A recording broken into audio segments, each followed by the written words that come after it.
Good afternoon, friends, and welcome to this edition of Afternoons with an Author. And this time, our author is Sonali Raje. Sonali is on the East Coast, and so she's got up quite early in the morning to for this. She's ready with a session. She's had a cup of coffee, and she's sparkling and bright and cheerful. And Sonali was a Fulbright fellow for all the things. Teaches chemistry. She loves chocolates. She loves reading. She's a Potter fan.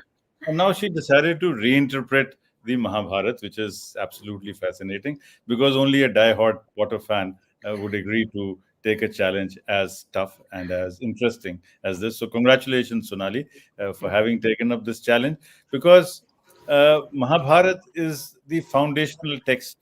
In fact, one of our awardees wrote in a book, The Radiance of a Thousand Suns, in which he says that there is no story which has not already been written in the Mahabharata.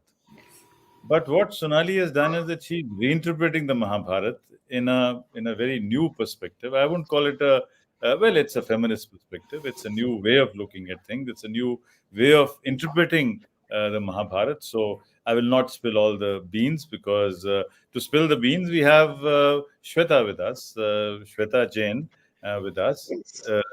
And Shweta runs a wonderful organization called Kitab Wale, and she's based out of. So we have the East Coast, we have the Deccan of India, and you have the Dehradun Valley. And thanks to internet, thanks to StreamYard, we are all connected. Now I must tell you that Shweta is a finance professional. So here we have a finance professional, a curator of books, and an interpreter of the Mahabharat coming together to discuss three books that have already been written. The three books that have already been written are The Empress of Indraprastha, which is the Kuru Vansh, which is the story of how Draupadi moves into the Kuru Vansh. And then it has the second part, which is called Building an Empire, which is about the development of Indraprastha. And the third book is about Mother. The third book is again a fascinating story of how events move on. There is the fourth and fifth part, and today we discuss the sixth and seventh part as well. But before that, may I now invite Shweta to start the discussions. The format is, as usual, we speak for about 35 to 40 minutes. You can send your comments to our web, to the YouTube, to our contact number, and then we'll try to engage in the conversation as well. So over to you. Welcome, Shweta. Welcome, Sonali. Over to you. Thank you so much, Sanjeev sir, for a fantastic introduction. And I cannot agree more on the part that what a finance professional is doing in the world of books is something that books gave me the energy, the happiness, the information far more than what my professional books are giving me. So, on the similar lines, like you were saying about retelling of a story which has been said more than 1,000 times, Sonali, my first question to you is there are so many mythological settings available in India. If you go and try to find one, you will at least find, say, around 500 settings. How did you decide on picking up Mahabharata as your base? So, Mahabharata has always fascinated me. I think it's one of the Ramayana and Mahabharata are the central epics of our culture, right? True. And as you rightly said, there have been multiple retellings, and I have tried to read almost all of them because it's. I think Mahabharata is more of a life lessons kind of thing instead of just something that you respect and uphold. I think it teaches us so many lessons that we can actually use in our personal life every day. And I did read a lot of retellings, and also I thought, okay, there's all these retellings, but what does the original Vyas version say? So there is a library in Pune on Law College Road. It's called the Bhandarkar Oriental Research Institute, Yes, yes, you have which mentioned about this. yeah, Yeah. which has it has a great collection of all our epics, and it's got so many. I mean, it has the Kishan Mohan Ganguly's version. It has the original, the critical edition, which is considered to be the most authentic version of the Vyas Mahabharat. तो ये सब पढ़ के I was thinking कि it has all these stories, and I just wanted to create something which was respectful to the original, but at the same time, a little bit different from what so many other authors, eminent authors before me, have done. So that was the impetus for the journey. Brilliant, you know. Sonali, when you were mentioning about, the eminent authors writing already about Mahabharata, I see you mentioning three authors while you were giving, introduction of your book. And what gave you courage to mention name and take their names in your book, while I see a lot of people not acknowledging what they have derived from or what is their information? Like we say, women pulling women down is one aspect of today's social media, but there is where I see you uplifting. Okay, this is where I've drawn my information from. This is what I want to recognize and acknowledge. What made you do that? So I think one of the things, because I'm a scientist and my in my line of work, we have to acknowledge where we get our citations from. Okay. So that is, it's been ingrained for so long now, 25 plus years, that I just cannot not do that anymore, because it's a professional courtesy, right? You have to Okay. Yeah. like किसी से inspiration मिला है तो you should openly acknowledge that. But at the Hmm. same time, like I said before, it's not any of our modern stories. It's somebody who has written it thousands of years ago. So I definitely Hmm. wanted to be respectful to the original author. Okay. While at the same time, I think having these multiple retellings, having read them, gave me the ideas on how I could add to what was not already present. Yes, and I Okay. think the other thing that I like to add here is you see that every age, every generation, every technology, uh, we all change with times, and the narrative changes with time. In fact, Yeah. the finest historians in the world, E.H. Carr, he wrote that you cannot write history without facts. So you have to base it on facts. But if you base it only on facts but don't bring a perspective, then it is just a set of information, just a set of statistics or data put together.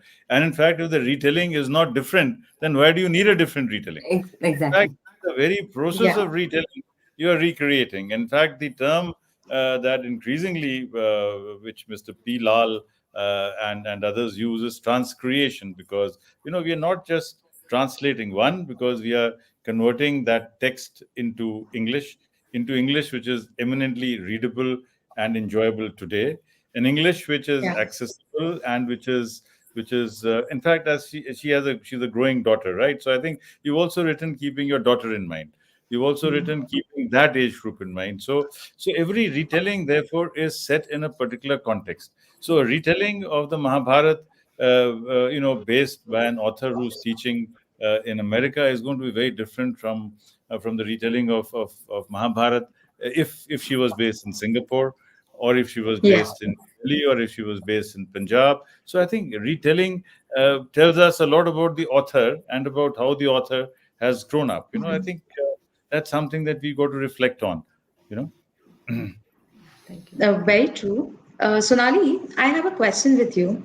If I look at your three books, I'm sure I'm trying to just hold it in this frame.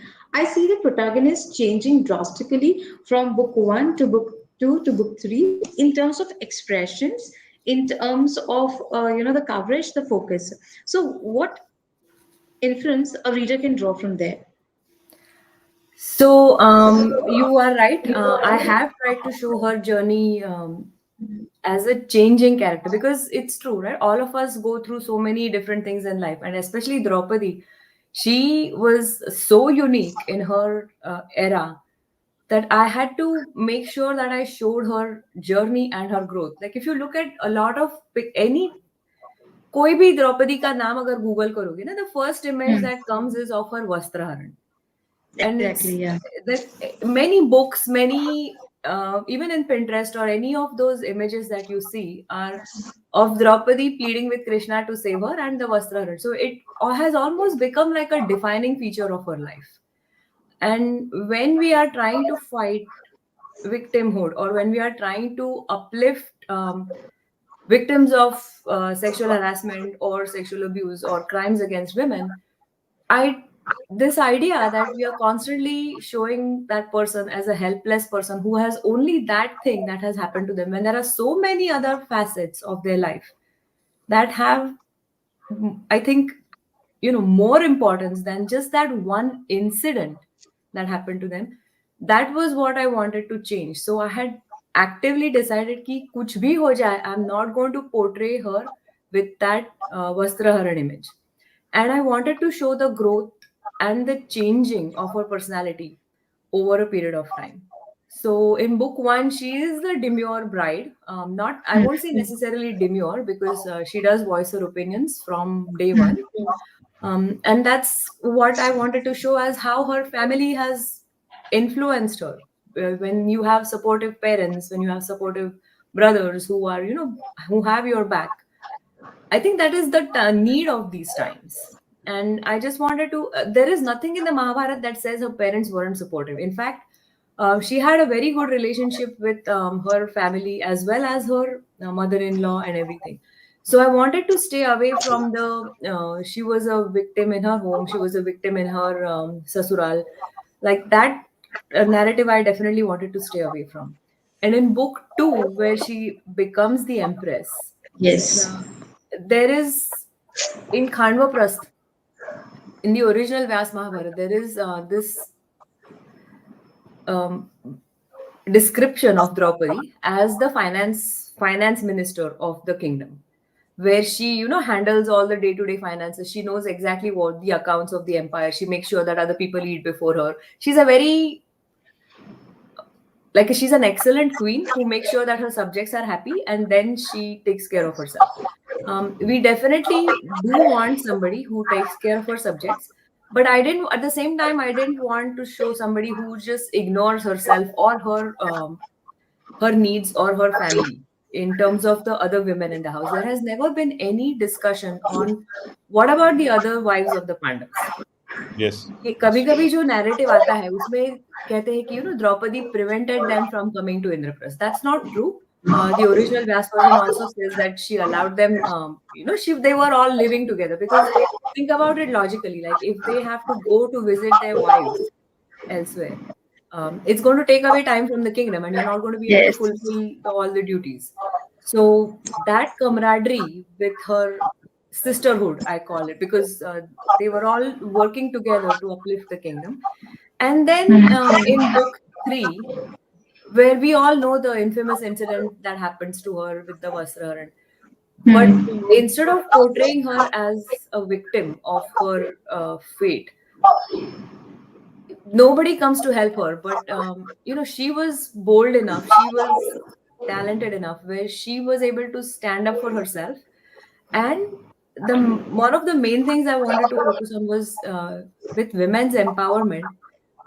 It's one aspect to stand up for yourself against the men who are doing injustice towards you, but then the other aspect of women's empowerment is also to uplift all the other women who are around you who may not be able to stand up for themselves. So both all those things I wanted to showcase. When I was thinking, मेरे दिमाग में भी वही same image आ रही थी वस्त्रहरण की, जब मैं द्रौपदी के बारे में फर्स्ट मेंशन करती हूँ या सोचती हूँ. एट द सेम टाइम जब हम रीटेलिंग के बारे में बात करते हैं, that too from a professor who is teaching, and also since you have a young daughter, आप बहुत ज्यादा इन्वॉल्व और अपडेटेड है what is happening in the current world. मुझे एक चीज समझनी थी Sonali, that the patriarchal system or the challenges which Draupadi faced and what we see happening nowadays, or that what we see happening in current world, are these similar to certain extent? I would say yes, to a certain extent, for sure. I've always felt that eons change, but human ethos. emotions, no, You ethos doesn't mentioned that, change. that eons change, but Yeah, ethos does not. ethos I doesn't think change. it's a very powerful statement, but that is true. I mean, in every, but the only thing is that is patriarchy as entrenched as it was 50 years ago, as it was Yeah. 100 years ago, and I think that is where it's got less. It's of course patriarchy is a very powerful social force, but we also got to understand the way technology is made things possible. I mean, like this technology is getting this internet to work. Technology is getting these voices of protest across the world. Technology Yes. is getting many more people able to communicate with each other. So I think these are, so it is the breakdown of patriarchy will not just come from patriarchy. It'll come about because of greater participation of women in the workforce. It'll come about because of the greater intellectual capital which women will now have. I mean, more and more women in the workforce, more and more women in industry, more and more women in agricultural colleges, medical colleges, civil services. I think all this is making the change. And then stories like this, I mean, stories like the way she has brought about the change. This, it's in fact, all the readers who will read this will also get a very different interpretation of Draupadi. Draupadi, as she's made a very valid point, that Draupadi does not have to be looked at as a victim. Yeah. Draupadi has to have an agency, and that agency is very important. The agency, the wish to change. That is the most important aspect. And I'm glad that the cover page has also changed, because but nobody, I mean, neither man nor woman nor boy or anybody can remain the same. I mean, we all have to absorb whatever changes are happening around us. To that extent, it's a remarkable. I must compliment your illustrator as well, for Absolutely. having thought about this very subtle difference. So she's still the same, and Yeah. yet she's moving with the passage of time. So I think it's very, very significant. Yeah, and to quickly go off of your point of patriarchy, sir, I wanted to make sure that that patriarchal narrative, it doesn't stay as we are trying to push men down. Yes, certainly you want to empower women, but at the same time, it's as you rightly said, as more and more women enter into the workforce, the idea of how to interact with each other definitely changes. And that was one point I wanted to make in book two, where I have shown the interaction with her and Nakul, where he Yes. respectfully, like when she says no, he respectfully backs off. So Yeah. I think if we have more narratives about telling men how to behave, not that they don't know. I mean, there are a lot of good men in our society who do stand up for other women. ऐसा नहीं है कि हर एक somebody is always trying to pull women down. So I think if we appreciate the good that good men are doing, that's also equally important in a narrative. No, I think and let me quote for all our readers, the some very important lines. In fact, she says that in part one, she's handled one of the most unconventional marriages at any point of time in the world. Most unconventional, and let me add, one of the most unconventional, successful marriages, right? Because the Yeah. marriage is not broken down. I mean, there's this. Not only has she been able to handle her marriage, as the point that you made, her relationship with Devika and the other wives, that's also something very remarkable. And second, in the second book, when she goes on to talk about women's empowerment, standing up for their own rights, and for those who still do not have a voice of their own. So I think that's also a very significant point that you've made. And part three addresses the canker of sexual harassment, because it also explores the culpability of passive bystanders or enablers of harassment, and how stepping up to support victims can have a positive impact irrespective of gender. In fact, we got to understand that this kind of assault can happen to young boys, it can happen to young girls, and it is something that all of us have to cope with. And I'm so glad that you brought this narration up. So congratulations, Thank you, sir. and back Thank you. to you, Shweta. I mean, it's your show. Carry on. Ah, no, but I got so engrossed in listening. You know, this particular part where you mention in your book, did the elders of the family order me here? This is somewhere I just went numb. When Draupadi started, she started seeking help, like, okay, this is not happening for real. And you name the chapter as Protect the Soil, Destroy the Soul. I would love if you can explain the meaning, because it's so deep in a way that I just pondered upon the headline of that particular chapter for like another 15-20 minutes to think and understand what you must have envisioned, because you have written the book in first person narrative, and imagining yourself in that place, writing from the point of view of I, it is going to give you nightmares, it is going to trouble you. So what were you thinking at that particular time, Sonali?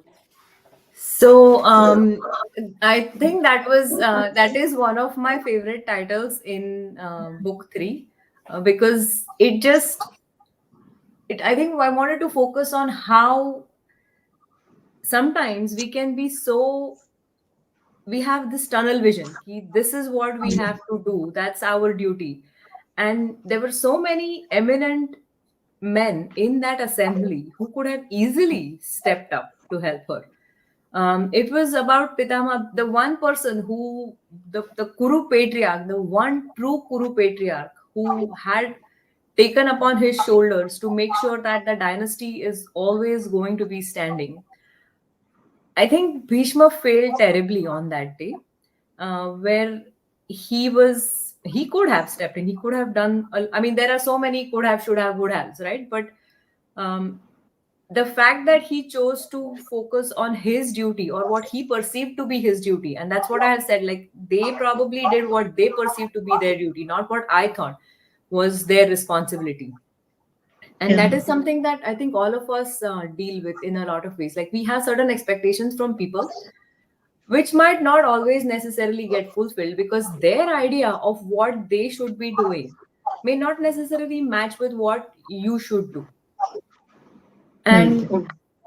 that disconnect I wanted to portray, because you are protecting what you think is your responsibility to protect. But the bigger picture of what this nation is going through, in some ways, you're missing. So that was In the fact, idea. let me add here. This has also got to do with what we say in law. It's not just the letter of the law which is important. It is the spirit of the law which is equally important and sometimes even more important than the letter of the law.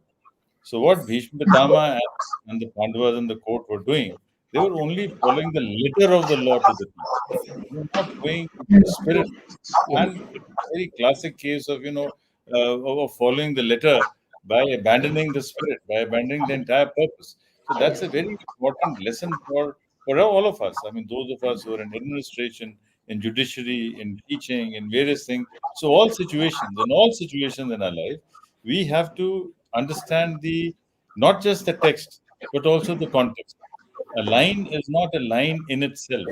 A line or a statement is part of a larger situation, and that situation has to be understood before we take positions or not take positions, or decide to take a position which is contrary to what the letter of law might ask at this point in time. So I think this is a very significant point, and I agree with Shweta that this must have thought.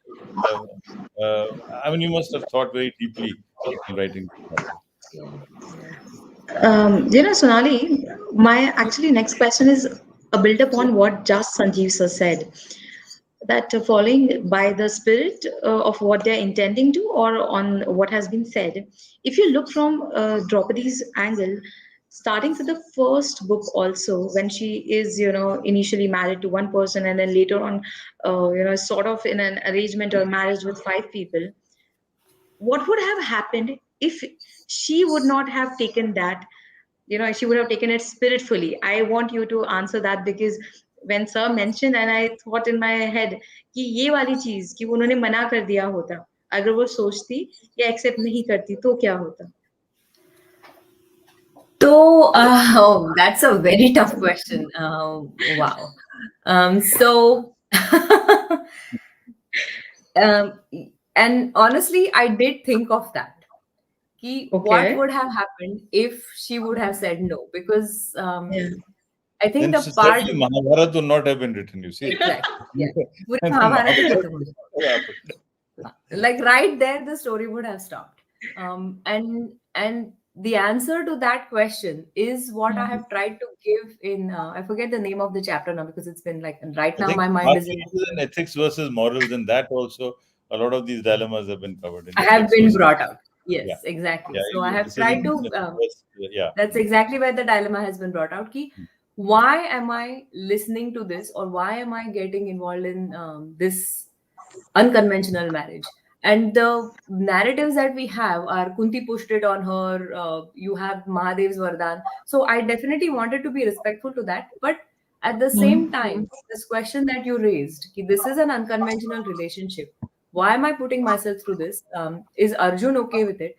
And then I brought out the point where, it's not just about Draupadi's wish, or it's not just about Kunti's wish or Arjun's wish. There are five other people involved in there. There's Yudhishthir, Bhim, Nakul, Sahadev.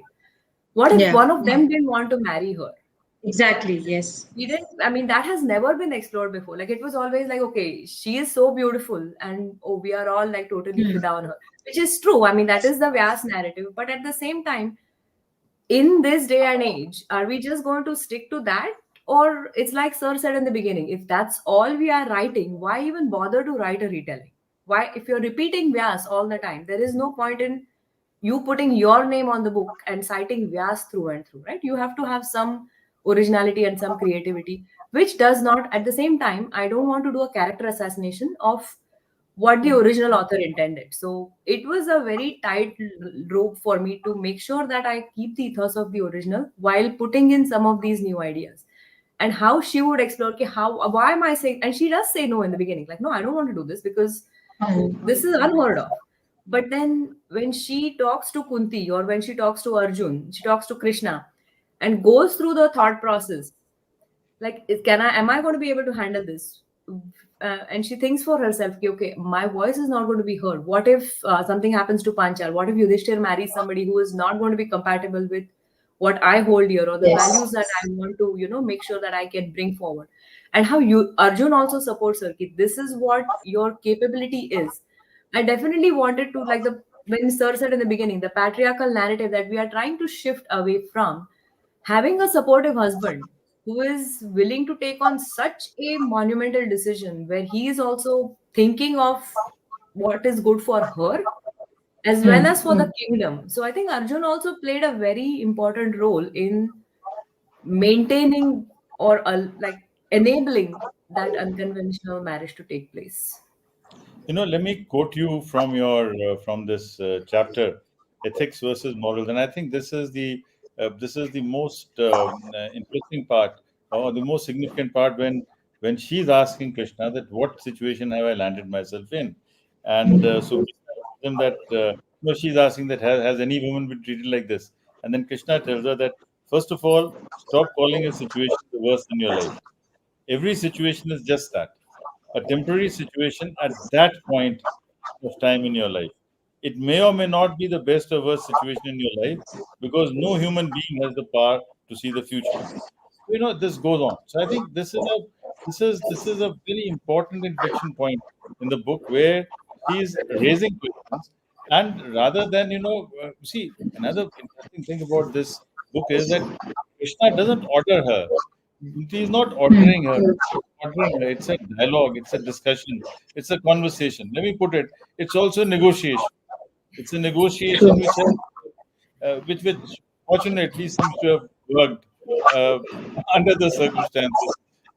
Okay, let me put it like this. But I would like to know your perspective, both of your perspectives on this as well. So it's definitely a negotiation, and it's like you said, it's a conversation. It's a conversation. It's a discussion. I wanted to move away from those old tropes where Krishna is creating all these situations. Yes, Krishna is the mastermind. Eventually, he is the one who is like the puppeteer, who is essentially pulling the strings. But those narratives have already been done multiple times. So giving her the onus of making decisions of her own life is something that we want to encourage.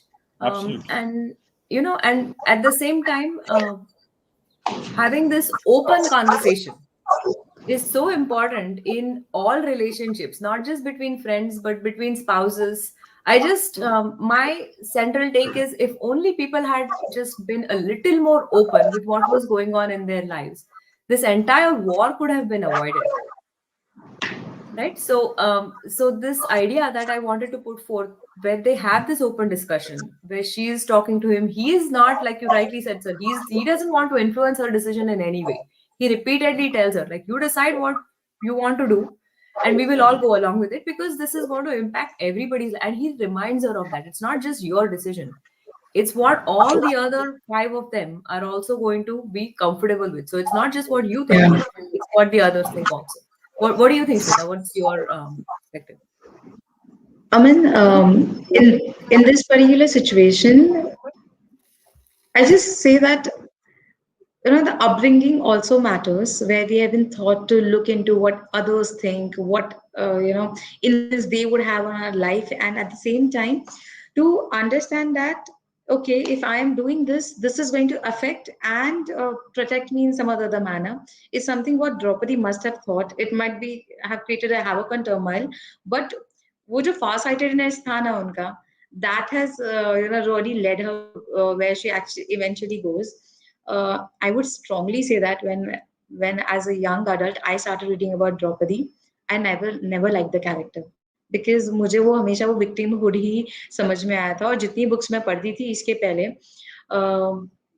उन सब में कहीं ना कहीं women का एक थोड़ा सा रॉन्ग ट्रेयल आता है कि जो फाइट्स हुई है, जो एक ओवरऑल इमेज बनती है वो ये है कि because of women the fight started, Draupadi का डिसरोबिंग हुआ, बट ऐसा नहीं दिखाया गया कि men were at the wrong foot, and ऐसा दिखाया कि फाइट कहाँ से स्टार्ट हुई because to protect women. And similarly otherwise also if you see in Ramayan, जो एक पॉपुलर नैरेटिव है, मैं ये नहीं कहूंगी every author has done this, but with your book, Sonali, I've started seeing the other part. Okay, there is a life lesson out of this. There is a discussion that happens within you. There is an observation that you make. Okay, why I'm in this situation, and kudos to you for bringing that to the front for, and making it a focus of how one should look at these lessons. So fantastic work there. Thank you so much. Now, Sonali, we have very little time left now, so why don't you tell us anything that you would like to do? Otherwise, there are some questions that have started coming up. So, your important points on maybe 2 minutes on each of the three books that you've written, and a little bit about your sequel, and then I'll send you the question that you've received so far. Okay, so the first thing that in book one, I just wanted to bring forth Nakul and Sahadev's characters, which have never been explored in detail, and also her mother. I mean, I've not found much information on Draupadi's mother at all, so I had to like really come up with some creativity on how to bring her in there. Book two was about the other wives of the Pandavas, where she is working together with all the women, and in book three, her role as a warrior, where she is trained in militia tactics. Like so, I just wanted to bring all those instead of just portraying her as a victim, where she stands up for herself and actually engages in armed combat with the harassers or perpetrators of the crime. So that was for the first three. Four or five ka main, five is in my head, which five was completely done in my head, and then I started going back to book four. So I know exactly how it was going. I knew exactly how it was going to end, but I just went back to so five happened, and then book one started. Okay. I can't talk much about those right now. Sorry. No, okay. Okay, now there's a question about the fictional characters that you've created, because everyone knows about Bhishma Pitamahan, everyone knows about Karan, everyone knows about all the others who are there. So, what about Ashwin Karni and Shivantik and Maya and Senmat? How did these characters come about, and what role do they have in your narrative? So for Sennat's character with the Rakshas clan, I wanted to bring that because just wanted to show how two different individuals or two different communities who are not necessarily always friendly with each other can actually get together and do something which is good for both of them. Like when Draupadi negotiated, initially there was this animosity between, like Sennat is prejudiced against her, like, she's out here to destroy our culture, she's out here to destroy our civilization. But when they work together to have something that is respectful to both the Kshatriya way of life as well as the Rakshas way of life, I think that was the one thing that I wanted to bring forth with Sennat. With Ashwin Karni, I wanted to show that how a deaf and mute girl who is a young 10-year-old child who can be influenced by somebody who she doesn't know what Draupadi is. She respects Draupadi for helping her overcome that tragic situation in her life, like what at that time what's happening to her. So I wanted to show, like, you can have some disability. I wouldn't necessarily call it a Let's call it debilitating factor. special ability. Let's call it, Yeah, yeah. it's a special ability. But she can also be, how much courage somebody else, like how she can be influential to other people, or how she can help Draupadi see see herself in a different light. So that was those characters. I can't talk more about them right now, but just talking about them for book 3. Okay. Okay. No, that's very interesting. So you tell us about Ashwin Karni also. तो अश्विन कर्णी का वही था ना कि she is deaf and mute, but she is Yeah, but she wanted to bring that aspect in her. aspect of Draupadi. Now, the questions that come up are that, when you write a woman-centric book about a woman who has already been written about so much, how taxing is it about to bring into the forays an angle that has not yet been spoken about? I mean, you've talked about this, but this question has just come up. Yeah, so that to me was the biggest challenge, as to how I'm going to portray things that have not been done. And that's why I read a lot of books on Draupadi that were written before I started this journey. So many of the books that came before 2018, because I started writing in at the beginning of 2018. So most of the books that were written about her before that time, and I've also like gone into the ones after I started writing, just to make sure that I'm not copying somebody else's work. But these things that I tried to find, which were the camaraderie between the other wives, or Shikhandi as being transgender, and Draupadi's arguing with Bhishma for his rights, like he's a man, respect his gender identity, Yeah. or her mother. Like those were the aspects that I tried to bring forth in my narrative. No, this Shikandi episode is very good. In fact, that's what I thought. We must have the transgender perspective as well in this. Another question that they've asked is, how long does research take? Oh, that's an ongoing process. So every time, it's lucky that we have internet now, and I can get access to the Bori books online, so I don't have to like solely rely on the library. But whenever I go to India, when I go to Pune, my in-laws live in Pune, so I'm lucky in that way that I just have to go down to Law College Road and get into the Bori library, and just spend a day there, or as much time as I can to just browse through everything that I can pull off the shelves. Okay. But internet, media, everything that I can lay my hands on. So the last question from our side, and then we'll let Shweta ask 2, 3 rapid fire questions, and then we'll have to close it. It's Have you ever considered exploring Sita? I mean, would you consider Ramayana from Sita's point of view? वो भी हुआ है. Somehow I'm not. I mean, I love the Ramayana, but I think the Mahabharat is so much more complex, and there is so much more to investigate in that. It's like never say never, but not for now at least.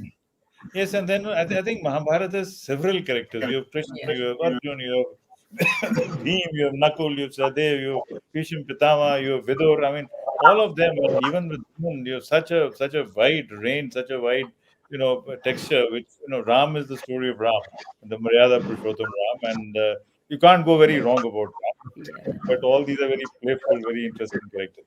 Shweta, your rapid fire or whatever questions you might like to ask her. Yeah, definitely. So my first question was that only, if not Draupadi, what would be the character that you would write about? Um, does it have to be a woman? Is that what you mean? Or No, I was necessarily thinking about a male character as a uh, protagonist. I would. So the one thing that has never ever been explored is Mahabharata from Vidur's perspective. So Okay. like you said, I would. I don't know if I could do it, but I might try at some point. I don't know. But if somebody would write about how he sees, because he's been through everything, like he's been there from the beginning till the very Till the end. end. So Yeah. having his perspective of what he sees and how things change in his mind would be something really interesting, I would think. Excellent pick, because we are doing a sort of a rapid fire, and that's more the fun part. On the scale of 1 to 5, how would you like, what score you would give to each of the husbands, which five being the best score. I mean, this is what you have to do at the end part, right? Arjun more because he was the one who won her swamvar. Uh, So 5 for Arjun. I mean, he's Four, my favorite. Um, I mine too. Yeah. yeah, 4 I would say in my narrative, Sahdev because he's the one who understands her the most. Hmm. Then Beam because he's the protective guy who's Hmm. like constantly being there. Sahdev, who is Nakul because he's prankful and like he's doing all kinds of. He's still respectful to everyone. And Yudhishthir, I mean, he can't help it, but come on, No, no, man, that's my you've gone next through. question. Why one to Yudhishthir? Because he was a I nice mean, chap. I mean, yeah, and I have, and you're right. It's that one thing he makes a big blunder on, but there are several things that he does right in his life, and I think I've tried to portray that even with book 3, like how he is very, in some ways, dharmatma, but you can be quite pig-headed when you just have this is the only way I'm going to look at things, and there is no other interpretation of it. And you make a mistake once, yes, fine, but learn from it. Like you don't have to necessarily go to the same place where you're going to get clobbered again. So to me, that was when he just focuses on himself so much and just completely ignores the family in a way. So for that reason, one to you this year. okay. Sonali, so for first three books, you have covered a lot of facets of Draupadi's life. If apart from disrobing, okay, the entire Vastraharan episode, if there is one thing that you can, remove a chapter from Draupadi's life where you feel that, oh, she has suffered a lot, or, this pain is not for her, what would that one aspect would be? Disrobing something where I'm not giving that because that's that's where everything changes. I would say if the Keechak thing could have not happened, Ah, that would have been something which would have been a little more easy on her, I would say. So okay. the exile period where she goes, or I mean, she's already gone through a lot. They've gone through 12 years of hardships. At least in the 13th year, if she could have been offered some respite, it would have been nice. But life happens. So yeah. Okay, friends, this conversation could have gone on, and this was actually very nice, but we'll have to close at this point of time. And I'm glad that you're going to look at Mahabharat from the point of view of Vidur, because Vidur was the ideal minister, the ideal bureaucrat, the person who always said the right thing. He never did. I mean, he could have done, but he did not do. But he at least cautioned. So there's a difference between Bhishma Pitama, who did not speak at all, but Vidur, who at least said something Yeah. which is wrong, which should not have been done. So I'll have to close here and requesting all our viewers to please keep sending us questions. We'll forward them to Sonali. Do read her books. And I'll take this opportunity to thank the REC, the ONGC, Urbana, Green Panel, NAFED, Uttarakhand Tourism, the Government of India's Tourism Department, the Print and the Karwal Post for having supported us in this endeavor. Thank you very much, Sonali. Thank you very much, Shweta. And the last coincidence is that all three of us have an S before our name. So it was a good Oh, conversation between Sanjeev, Sonali, and Shweta. Thank you Thank you. very much. Thank you, Shweta. Thank you, Sanjeevji. Thank you so thank you much. so much. Thank you. Thank you.